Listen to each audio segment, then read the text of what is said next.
மதங்கள் அழிந்து கொண்டிருக்கின்றன, ஆன்மீக சிந்தனைகள் மறைந்து கொண்டிருக்கின்றன என்று சில வேளைகளில் சொல்ல கேட்கிறோம். ஆனால் அவை இப்பொழுதுதான் வளர ஆரம்பித்திருப்பதாக எனக்கு தோன்றுகிறது.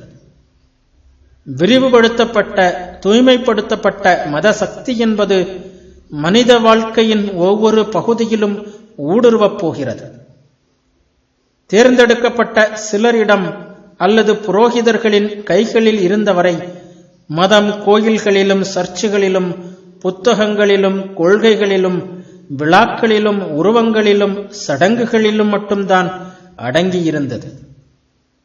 ஆனால் உண்மையான ஆன்மீகமயமான உலகம் தழுவிய கருத்துக்களை எழுதும்போது மட்டுமே மதம் உண்மையாக உயிர் துடிப்பு கொண்டதாக முடியும்.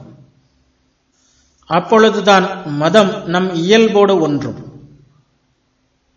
ஒவ்வொரு கணமும் நம்முடன் வாழும்.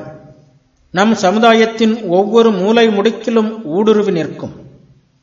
இதற்கெல்லாம் மேலாக இதுவரை இருந்ததை விட நல்லது செய்வதற்கு எல்லையற்ற ஆற்றல் உடையதாக மாறும். வாழ்ந்தால் எல்லாம் வாழும், வீழ்ந்தால் எல்லாம் வீழும் என்கின்ற நிலைமை இருப்பதால் பல்வேறு மதங்களுக்கிடையே இப்போது தேவைப்படுவது நட்புறவுதான்.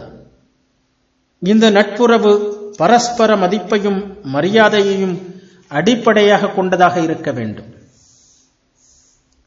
இந்த நட்புறவு இப்பொழுது பல மதங்களில் துரதிர்ஷ்டவசமாக காணப்படுவதான தாமே உயர்ந்தவை, மற்றவை தாழ்ந்தவை, தம் ஆதரவு அவற்றிற்கு தேவைப்படுகிறது என்பன போன்ற குறுகிய நோக்கங்களின் அடிப்படையில் உள்ள போலி நட்புறவாக இருக்கக்கூடாது.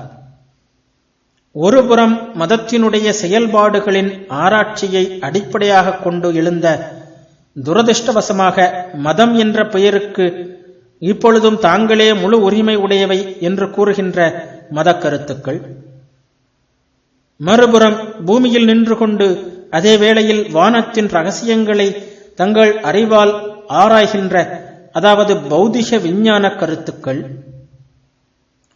இவை இரண்டிற்கும் இடையேதான் இந்த நட்புறவு மிக அதிகமாக தேவைப்படுகிறது. இந்த ஒற்றுமை உருவாவதற்காக இரு சாராரும் விட்டுக் கொடுக்க வேண்டும். இந்த தியாகங்கள் சில வேளைகளில் மிகப்பெரியதாகவும் சில வேளைகளில் மிகவும் துன்பம் தருவதாகவும் இருக்கக்கூடும்.